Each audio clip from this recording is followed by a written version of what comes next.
Sejam bem-vindos ao curso de Meliponicultura e Ciência Cidadã da Universidade de São Paulo. Eu sou o Celso Barbieri, do Programa de Pós-Graduação em Sustentabilidade, e hoje nós vamos discutir um pouco sobre meliponicultura e sustentabilidade. Meliponicultura como uma atividade sustentável.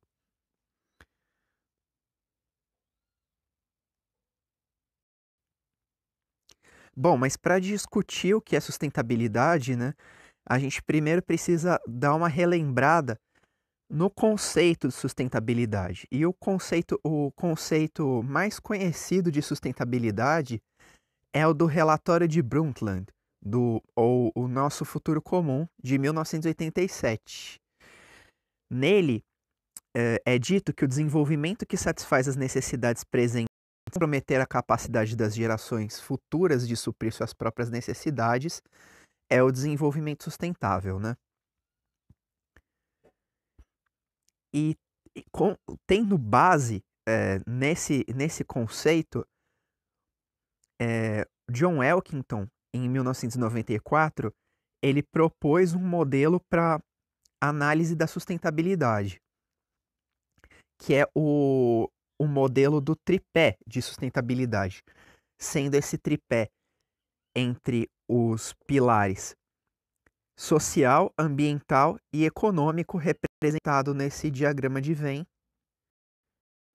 e que tem como intersecção a sustentabilidade.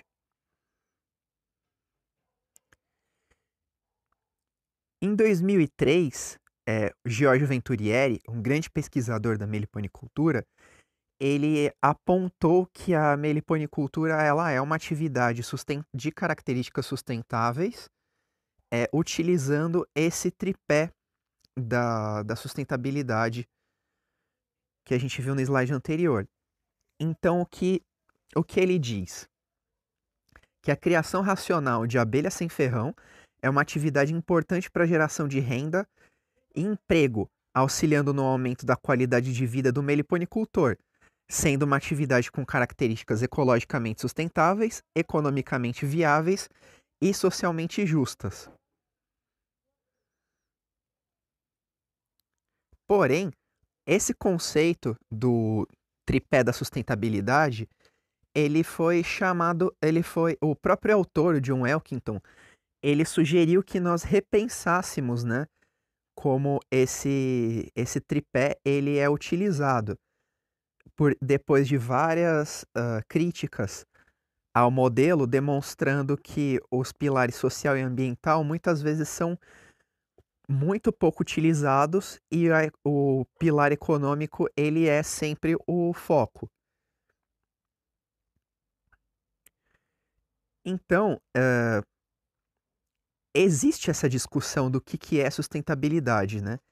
E eu já adianto para vocês que não tem consenso sobre o conceito de sustentabilidade, mas nós temos algumas visões hegemônicas, algumas visões que são predominantes. Em diversos aspectos, os autores concordam entre si. Um ponto importante da sustentabilidade é que ela deve ocorrer em tempo, escala e em múltiplos domínios, né? Então, o que é sustentável? Para algo ser sustentável, tem que ser sustentável hoje e ser sustentável no longo prazo, porque tem aquilo da gente deixar para as gerações futuras. Tem que ser sustentável numa pequena escala, numa média escala e numa grande escala. E tem que levar em conta múltiplos domínios e a gente já vai falar um pouco sobre isso. Além disso, a sustentabilidade ela deve ser interdisciplinar, né? Uma característica da sustentabilidade é a interdisciplinaridade. Ela une e conhecimento. É, num artigo sobre economia ecológica, um autor muito interessante chamado Farley, ele aponta que para a gente enxergar essas questões ambientais, né, a gente precisa trabalhar como se tivessem óleos de libélula, né, que são óleos compostos. Os olhos das abelhas funcionam do mesmo jeito, que a metáfora ele faz com a libélula. São vários micro-olhinhos, cada um pega uma parte da imagem e junta nesses dois olhões que vão formar a imagem como um todo. Então, o que ele está querendo dizer é assim, a gente tem que olhar para as coisas separadamente, mas ter a imagem do todo. Então, vamos discutir isso um pouco.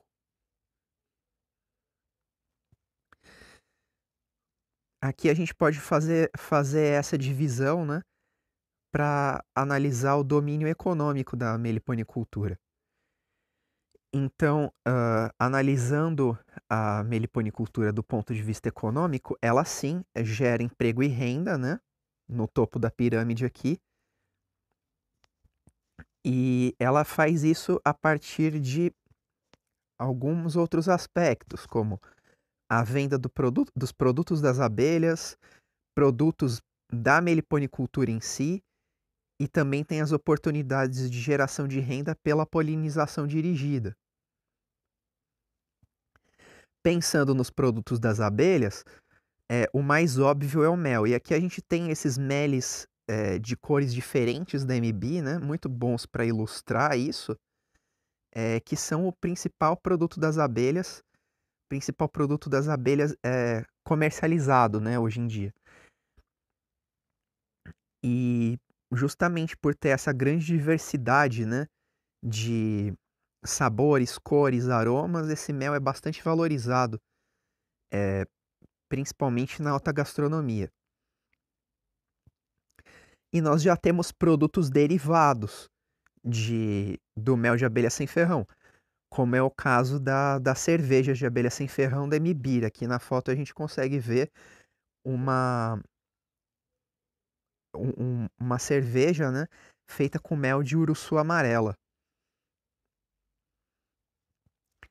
O pólen também é um produto das abelhas que tem autonomia, né? Mas também ele é procurado por atletas de alto rendimento por causa da facilidade de absorção desse pólen de abelha sem ferrão como fonte proteica. E aqui os exemplos do uso do pólen na alta gastronomia. É difícil, né, assistir essa aula e ficar com fome. Além disso, nós temos outros produtos das abelhas, né, como a cera e o própolis, ou a própolis, né? Aqui a gente tem essa pomada antisséptica, né, da Eborá, Mel do Brasil, que ela tem vários efeitos antimicrobianos, ela tem uma microbiologia muito rica e vários benefícios para nossa pele. O sabonete aqui é a mesma coisa, sabonete com própolis de Scaptotrigona, que tem efeitos antimicrobianos comprovados por diversos estudos. Pensando na atividade de meliponicultura, a própria atividade necessita de insumos. Então, existe uma grande oportunidade de mercado aí com a comercialização de produtos de meliponicultores para outros meliponicultores também.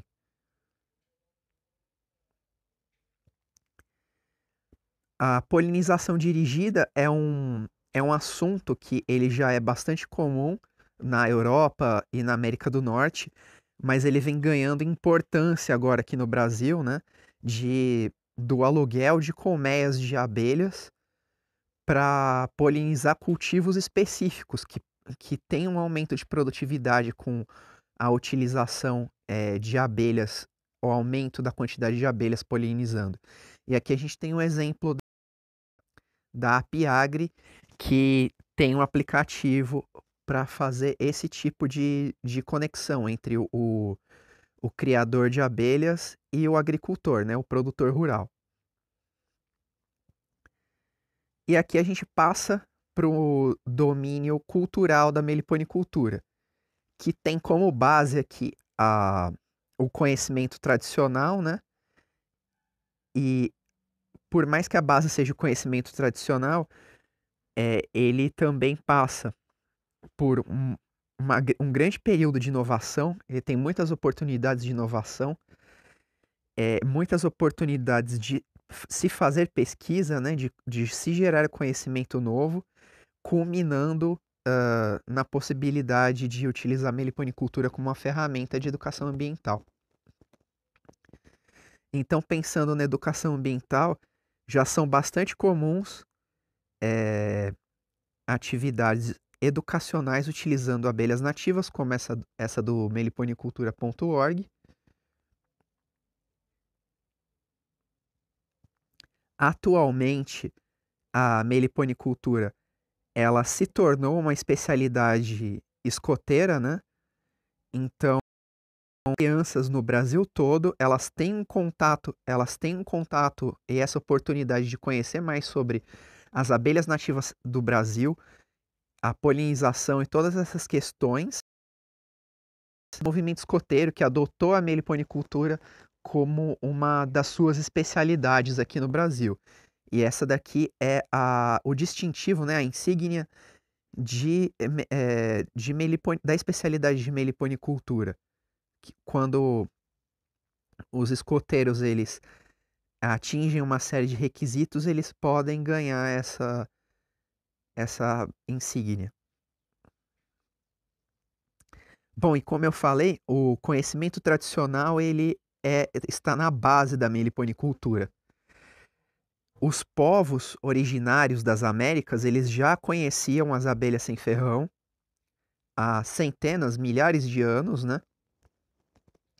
Como os povos indígenas do Brasil, que tinham um certo conhecimento sobre as abelhas, utilizavam o mel em rituais, mas principalmente os povos indígenas da América Central, como os maias, que tinham inclusive uma divindade dedicada às abelhas sem ferrão, o Amu-Sencabe, o deus abelha.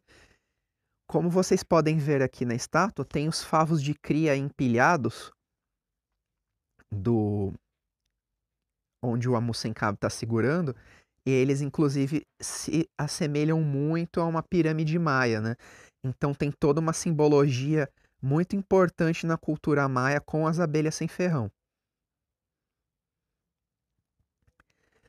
Existem formas tradicionais de cultivo, né, da meliponicultura, como o cultivo em cortiços, né? Os próprios troncos onde as abelhas nidificaram, que neles é coletado mel e depois é fechado com barro. É a partir desse tipo de manejo que foi se desenvolvendo todo o manejo da meliponicultura como nós conhecemos hoje. Por mais que esse não seja um manejo mais recomendado, ele é um manejo tradicional, ele funciona há centenas de anos e foi dele que começou a se desenvolver as técnicas que nós temos hoje. Mas falando de técnicas que nós temos hoje, nós entramos nessa questão da inovação na meliponicultura, que é uma característica muito interessante na atividade. Por quê? Se vocês acompanharem grupos de meliponicultura, redes sociais, sites sobre o assunto, vocês vão ver que praticamente toda semana algum meliponicultor em algum lugar do Brasil desenvolve alguma técnica nova, alguma metodologia nova ou até alguma ferramenta nova, como o alimentador rosso, que já se tornou muito popular. Ele foi criado há alguns anos, mas ele se tornou popular muito rápido e funciona muito bem para alimentação externa de abelha sem ferrão, sendo assim um exemplo de inovação que partiu dos meliponicultores. E entramos na ciência, né? A ciência ela é muito importante para a meliponicultura nos dois sentidos, de pesquisas sobre meliponicultura e pesquisas para a meliponicultura, né? para termos melhoramentos na meliponicultura, para entendermos melhor a meliponicultura, né? E entender mais sobre isso. Essa aqui é uma pesquisa sobre alimentação de abelhas mandaçaia, do grupo da professora Michele Manfrini. Essas fotos são da Laís. E nós também temos oportunidades de desenvolver pesquisas em ciência cidadã, com a participação da comunidade mesmo, ajudando a desenvolver essas pesquisas, como é o caso do projeto Beekeep.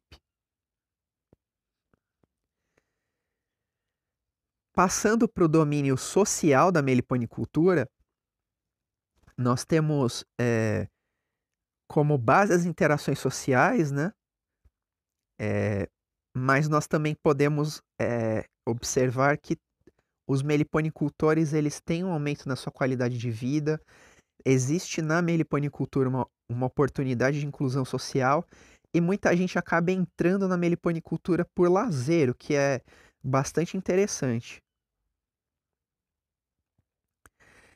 Bom, a maior parte dos meliponicultores no Brasil, especialmente no estado de São Paulo, são hobbyistas, praticam a meliponicultura como uma forma de lazer, né? Para se divertir. E isso fica muito claro olhando algumas fotos de encontros de meliponicultores. Aqui a gente tem até um bolo em formato de mandaçaia, né? No encontro de meliponicultores no Pacaembu.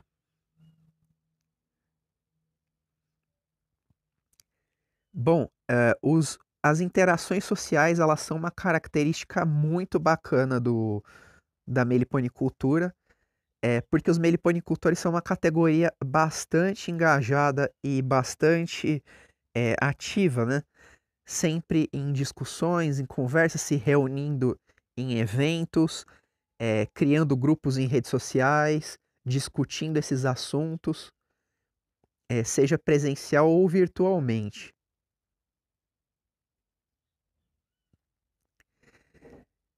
E eu acho que o mais importante de tudo é a inclusão social. Aqui a gente tem essas fotos da Nivalda, que é uma assentada do assentamento Mário Lago, de Ribeirão Preto, né? E que é uma meliponicultora que colabora com o projeto Eborá, né? E ela tem uma oportunidade de inclusão social muito bacana, produzindo mel de abelha sem ferrão, que é comercializado pela Eborá.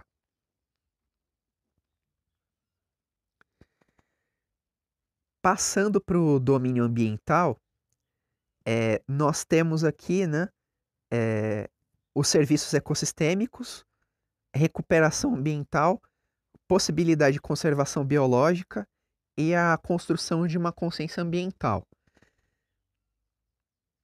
Bom, a questão da conservação biológica, ela é uma questão bastante sensível. Não é tão simples a gente dizer que toda forma de se fazer meliponicultura, de se criar abelhas, ela é uma forma de conservação, porque a conservação biológica ela é um campo complexo, né, do conhecimento. Mas a gente pode dizer que quando a meliponicultura ela é feita com boas práticas, seja ela robista ou seja ela comercial, é uma importante da conservação biológica. Principalmente se você trabalhar com espécies que são interessantes de se conservar, que estão ameaçadas, como é o caso aqui da Melipona rufiventris, a tujuba, né, ou urso amarela do cerrado, que é uma espécie que está ameaçada de extinção por fragmentação de habitat e tem um mel super valorizado. Mas ela pode ser uma espécie foco para conservação biológica com a meliponicultura envolvida. Também é importante frisar que quando você trabalha a conservação das abelhas, você não trabalha apenas a conservação das abelhas, você também trabalha a conservação das espécies de plantas que estão relacionadas a essas abelhas. Muitas vezes, um grupo de plantas tem a sua polinização dependente de um grupo muito restrito de polinizadores. Então, você acaba atuando na conservação nessas duas frentes quando você trabalha a meliponicultura com boas práticas. Bom, serviços ecossistêmicos, eu acredito que já tenha ficado bastante claro, né? Mas as abelhas elas são responsáveis pela maior parte da polinização, né, animal. Entre 70% e 80% da polinização de plantas com flores no mundo depende das nossas abelhas. Então, lembrem-se disso, sem abelha, sem alimento. E também outra característica muito importante na meliponicultura e para a meliponicultura com boas práticas é a consciência ambiental. É muito comum que os criem ou desenvolvam mais esse senso de consciência ambiental, né? Então, inclusive, promovendo recuperação de ambientes, né? Plantando árvores, flores e recuperando esses ambientes que já estão degradados para fornecer alimento para as abelhas. Então, digamos que essa seja uma externalidade positiva da meliponicultura. É um efeito colateral muito desejável da atividade, né? Plantar mais, ter atitudes ambientalmente mais responsáveis. E assim como nós fizemos essa análise da sustentabilidade em cada domínio, nós devemos lembrar que a meliponicultura ela é uma atividade complexa, interdisciplinar e uma atividade que ela além de uma atividade sustentável e sustentada, ela pode ser uma atividade promotora em todos os seus domínios. Então eu lembro vocês de que quando vocês pensem na meliponicultura em todas essas oportunidades do porquê se trabalhar com a meliponicultura, vocês seus objetivos, né, sejam seus objetivos em um dos domínios, em qualquer um desses aspectos, mas não se esqueçam dos outros aspectos, porque a meliponicultura ela é uma atividade muito complexa e multidisciplinar. Então, nesse prisma dessa atividade tão bonita, a gente precisa ter atenção para pontos específicos, mas também sempre lembrar do todo. E se a gente perde essa visão do todo, a atividade que por natureza ela é sustentável, a gente pode perder um pouco esse foco, né? E as características que já são intrínsecas da meliponicultura. Então, eu agradeço a atenção de vocês nessa aula e eu peço, por favor, que vocês se inscrevam aqui no canal do meliponicultura.org, acompanhem os nossos links e fiquem aí para as próximas aulas do nosso curso de meliponicultura e ciência cidadã. Muito obrigado.